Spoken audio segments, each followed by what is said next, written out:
మస్తు షేడ్స్ ఉన్నాయిరా. 2 hours 20 minutes run టైమ్‌తో థియేటర్స్‌లో రిలీజ్ అయ్యి ఇప్పుడు ప్రైమ్ వీడియోలో స్ట్రీమ్ అవుతుంది.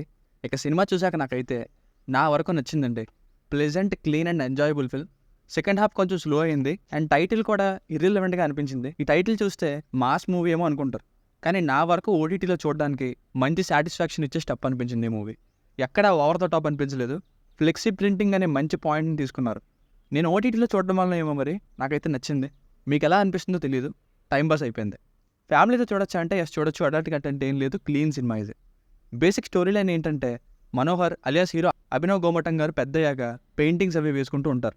అతని తక్కువ ఆదాయం కారణంగా పెళ్లి కూతురు లేచిపోయి వెళ్ళిపోతుంది. అప్పుడు ఈ ప్రాబ్లం నుండి బయటికి రావడానికి ఆయన ఏం చేశారు, చివరికి ఏమైంది అన్నదే స్టోరీ. ప్లస్ పాయింట్స్, కష్టపడి స్వయం కృషితో ఎలా పైకి రావాలనే పాయింట్ని కూడా టచ్ చేయడం బాగుంది సినిమాలో. మెయిన్గా సెకండ్ హాఫ్ ఎన్నో సినిమాల్లో ఉండేలా ఒక ఫార్ములాతోనే వెళ్ళినా సరే తీసుకున్న ఫ్లెక్సీ ప్రింటింగ్ షాప్ అనే రిఫ్రెషింగ్ పాయింట్తో చాలా మంచి సీన్స్ ఉన్నాయి సినిమాలో. హీరో చిన్నప్పటి నుండి చూపించుకుంటూ వస్తారు మంచిగా. అభినవ్ గోమటం గారి హీరోగా పర్ఫార్మెన్స్ చాలా కన్విన్సింగ్గా ఉంది సినిమాలో. స్క్రిప్ట్ సెలక్షన్ ఇలానే ఉంటే మాత్రం ఏదో ఒక రోజు పెద్ద సక్సెస్ వస్తుంది దీనికి. ఈయన ఇంకా ప్రియదర్శి గారి ఇద్దరికి ప్రజెంట్ కెరియర్ మంచి ఫైర్ మీద ఉంది. హీరోయిన్ వైశాలిరాజ్ గారితో లవ్ ట్రాక్ కూడా క్యూట్గా అనిపించింది.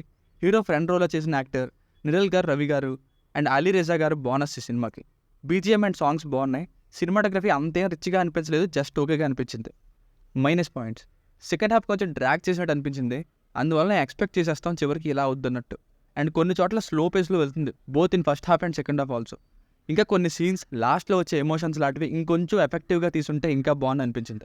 ఇవే పెద్ద మైనస్లు, ఎందుకంటే ఎక్కువేం కనిపించలేదు. సో ఫైనల్గా ఈ మూవీకి వర్డిక్ట్ ఏంటంటే సెకండ్ హాఫ్ కొంచెం స్లో పేస్లో వెళ్ళిందని ఒక్క రీజన్ని తప్పిస్తే మిగతా సినిమా అంతా నీట్ ప్రెజెంటేషన్తో, మంచి హెల్తీ ఫ్లెక్స్ ప్రింటింగ్ సీన్స్తో డీసెంట్గా టైం పాస్ అయిపోయేలా వెళ్ళింది సినిమా. టైటిల్ ఒకటి కొంచెం మార్చుంటే బాగుండు. It's decent and well presented film. దీనికి రేటింగ్ వచ్చేసి ఇది నా ఒపీనియన్ 3.25/5. మీకు కనుక నా రివ్యూ నచ్చినట్లయితే మరిన్ని రివ్యూస్ కోసం మన ఛానల్ని సబ్స్క్రైబ్ చేసుకోండి. Thank you.